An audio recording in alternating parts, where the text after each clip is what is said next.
Video کو like کر کے آگے شیئر ضرور کر دینا۔ کر کے اپنی بات تھوڑی سی تیز کرنا چاہتا ہوں تاکہ اللہ کرے میرے دل کی بات کسی کے دل تک پہنچ جائے اور میرے لیے نجات کا سامان ہو جائے۔ حالانکہ یہاں تو ایک سے خطبہ مقررین شمس ملت علامہ شمس الدین جیسے اور حضرت علامہ اللہ بخش صاحب جیسے اور حضرت علامہ معین اعظمی صاحب جیسے ہمارے بڑے بھائی جناب بلبل باغ مدینہ قاری رضوان صاحب، علامہ عبدالرب صاحب اور بھی ہمارے مولانا انصار صاحب بڑے بڑے، یہ شموس و اقمار ہے علوم و معارف کے، یہ یہاں جلوگر ہیں۔ ان کی موجودگی میں میرا بولنا ایسا ہی سورج کو چراغ نہیں، سورج کے سامنے اگربتی جلانے کے برابر ہے، لیکن میں بات جلدی سے پوری کرنا چاہ رہا ہوں۔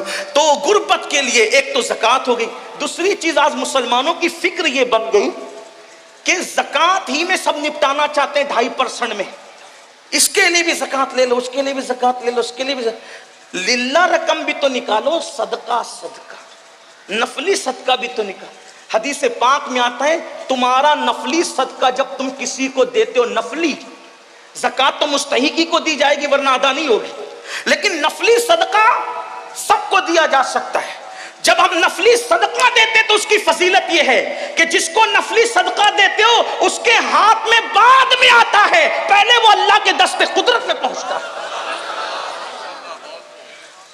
نفلی صدقہ جو دیتا ہے اللہ اسے اچھی موت عطا کرتا ہے، بری موت سے اللہ بچاتا ہے۔ اس لیے صدقہ تو فرمایا اپنے بیماروں کا علاج صدقے سے کرو، اور نفلی صدقے میں امیر بلکہ مستحق غیر مستحق مت دیکھو۔ ایک مرتبہ ہمارے مرشد سرکار قطب الاقطاب غوث الاغواث شیخ الشیوخ غیاث القونین قطب العارفین سیدنا شیخ عبد القادر جیلانی غوث اعظم کی بارگاہ میں کوئی آ کے کہتا ہے مرشد لوگ میرے پاس صدقہ مانگنے آتے ہیں، اس میں مستحق بھی ہے غیر مستحق بھی ہے، میں کس کو دوں؟ فرمایا بیٹا ہم صوفی لوگ ہیں تمہیں یہی مشورہ دیتے ہیں کہ جو مستحق ہے اس کو بھی دے دیا کر، جو غیر مستحق ہے اس کو بھی دے دیا کر۔ اس کا فائدہ یہ ہوگا کہ تو جس چیز کا مستحق اللہ تجھے وہ بھی عطا کر دے گا، اور جو تو جس چیز کا مستحق نہیں ہے اللہ تجھے وہ بھی عطا کر دے گا۔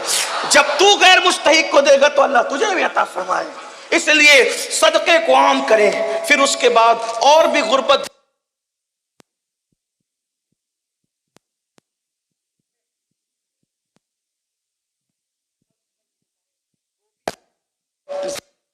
خربوں میں نکلے گی، خربوں میں، لیکن بس صحیح تقسیم کی ضرورت ہے۔ خدا کرے اللہ ہماری قوم کو شعور دے۔ دوسرا مسئلہ ہے جہالت۔ جہالت ہر برائی کی جڑ۔ جاہل جو کرے گا اس کی توقع آپ کسی سے نہیں رکھ سکتے۔ پہلی بات، پہلے جہالت کی تعریف سن لیں۔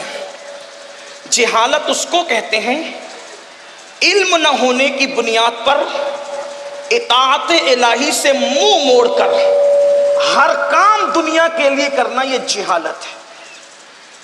اونلی جہالت، مکمل جہالت، فقط جہالت۔ توجہ پھر سنیں، اور بھی تعریف ہو سکتی ہے اس لیے کہ لوگوں کے الگ الگ نظریات ہیں، میں جہاں سے پڑھ رہا ہوں وہاں سے کہہ رہا ہوں۔ علم نہ ہونے کی بنیاد پر خدا کی اطاعت سے منہ موڑ کر ہر کام دنیا کے لیے کرنا جہالت، اور ایک ہے جہالت جہل مرکب۔ جہل مرکب یہ ہے علم ہونے کی بنیاد پر خدا کی اطاعت سے منہ موڑ کر ہر کام دنیا کے لیے کرنا، یہ جہل مرکب ہے۔ تو جاہل سے بھی بڑا جاہل وہ ہے جو جہل مرکب رکھتا ہے۔ لیکن آپ سے کہنا چاہتا ہوں اسلام ہر جہالت کو مٹانے کے لیے آیا ہے، اس لیے ہم علم کی طرف توجہ کریں۔ آج دیکھیں نماز پڑھنا نہیں آتی، جہالت، وضو کرنا نہیں آتا، جہالت، نماز جمعہ کے مسائل نہیں معلوم، جہالت، حج کے مسائل نہیں معلوم، جہالت، ماں باپ کی نافرمانی نہیں معلوم، جہالت، عورتوں پہ پاپ کی نظر، جہالت، زنا، شراب، یہ سب گندگی جو پھیلی، جہالت، قتل غارت گری، جہالت، یہ سب جہالت کے مسائل ہیں۔ آئیے جہالت کو دور کریں اور اور جہالت کا خاتمہ کریں۔ مسلمانوں سے میری اتنی گزارش ہے، اپنی دولت کا، دولت مند لوگ اپنی دولت کا صحیح استعمال کریں اور جہالت کے خاتمے کے لیے ادارے بنائیں، اور ایسے صاف ستھرے ادارے۔ ہمارے امیر، ہمارے قائد حضور امیر سنی دعوت اسلامی نے ایک فکر یہ دی لوگوں کو، بلکہ وہ دیتے ہی رہتے ہیں کہ لوگ الہاد کے ماحول میں علم بانٹ رہے ہیں اور لوگوں کو الہاد اور بے دینی کی طرف لے جا رہے ہیں، اور سنی دعوت اسلامی عشق رسول کے ماحول میں لوگوں کو انگریزی تعلیم دیتی ہوئی نظر آ رہی ہے۔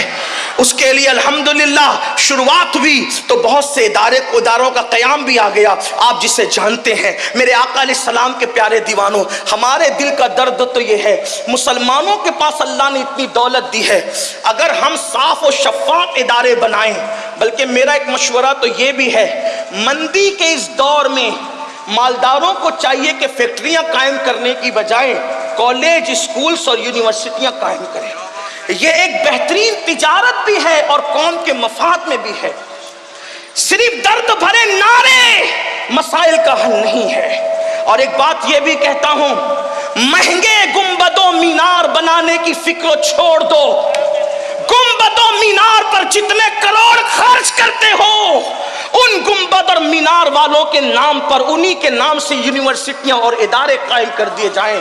ہم تو آج تک سوچ رہے ہیں، ہمارے بزرگوں کی صحبت میں بیٹھ کر ہم نے سنا ہے، آج تک سوچ رہے کاش شاہ جہاں نے ممتاز کے نام پر تاج محل بنانے کی بجائے ایک عالمی یونیورسٹی بنا دی ہوتی تو ممتاز کے لیے ایصال ثواب بھی ہوتا، ممتاز کا نام زندہ بھی رہتا، محبت کی نشانی بھی ہوتی، قوم کا مفاد بھی ہوتا۔ لیکن اس نے نرا تاج محل بنایا، آج وہ سونا سونا پڑا ہوا ہے اور رات کے اندھیرے میں وہ تاریکی میں ڈوب تو جاتا ہے۔ شاہ جہاں کا نام تو ہوا، میں کوئی مفتی نہیں کہ کوئی اس فقہی حکم بیان کروں، ایک سگے بارگاہ غوثیت ہوں، بلکہ سگانے سگے در ہوں، اللہ اکبر۔ لیکن آپ سے پوچھنا چاہتا ہوں، اب جو غلطی ہمارے اگلے کر چکے اب ہم نہ کریں، اپنے بچوں کے مستقبل کے لیے اداروں کا قیام کریں، اور ادارے بھی رسمی نہ ہو، بلکہ آپ سے کہنا چاہتا ہوں ادارے رسمی نہ ہو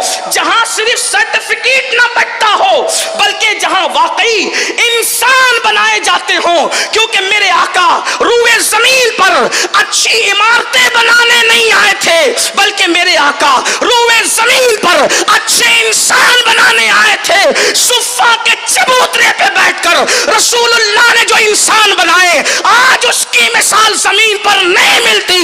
لاؤ ابو بکر صدیق جیسا انسان، لاؤ عمر ابن خطاب جیسا انسان، لاؤ عثمان غنی جیسا انسان، لاؤ مولا علی جیسا انسان، لاؤ سعید جیسا، سعد جیسا، طلحہ جیسا، زبیر جیسا، ابو ہریرہ جیسا، بلال حبشی جیسا، خالد ابن ولید جیسا، سعد ابن ابی وقاص جیسا، امیر حمزہ جیسا، مصعب ابن عمیر جیسا۔ اللہ اکبر، کہاں لا کر کے بتاؤ گے؟ اللہ کی عزت کی قسم، میرے نبی نے وہ انسان بنائے، ان میں مقتدی نہیں تھے، وہ صرف رسول اللہ کے مقتدی تھے، اور وہ قیامت تک کے لیے ہر ایک کے لیے مقتدا بن گئے۔ میرے آقا نے فرمایا جو ان کی پیروی کرے گا وہ ہدایت پا جائے گا، وہ نجوم ہدایت ہے۔ میرے امام کہتے ہیں اصحاب نجوم رہنما ہے، کشتی ہے آل مصطفیٰ، اہل سنت کا ہے بیڑا پار، اصحاب حضور نجم ہے اور ناؤ ہے اطرت رسول اللہ کی۔ آؤ اچھے انسان بنائیں، اور اگر اتنی وسعت فکر نہیں ہے کہ پوری قوم کے لیے جی سکتے ہو، کم سے کم اپنی اولاد کا مستقبل ہی سدھار لو، کم سے کم اپنے بچوں ہی کو پڑھا لو۔ ہمارے مہاراجا کے مرشدوں نے اعلان کیا، اگر آدھی روٹی کھانا پڑے تو کھاؤ، مگر اپنے بچوں کو تعلیم عطا کرو۔ ہمارے مرشدوں میں سے سرکار مہریرا حضور سیدی امین ملت نے فرمایا تھا، آدھی روٹی کھائیں گے، بچوں کو پڑھائیں گے۔ آؤ آدھی روٹی کھانا پڑے تو کھاؤ، اپنے بچوں کو پڑھاؤ اور اعلیٰ تعلیم دو۔ اب تو ڈاکٹری بھی پڑھاتے ہیں ہم، تو BUMS تک کے قصہ تمام ہو جاتا ہے، آگے بھی تو کوئی بڑھے۔ علم اصل ہماری میراث ہے، باب مدینۃ العلم ہمارے اندر ہے، شہر علم ہمارے نبی ہے۔ ابو ہریرہ رضی اللہ تعالیٰ عنہ کم وقت میں کثیر الروایت ہستی، اتنی باصلاحیت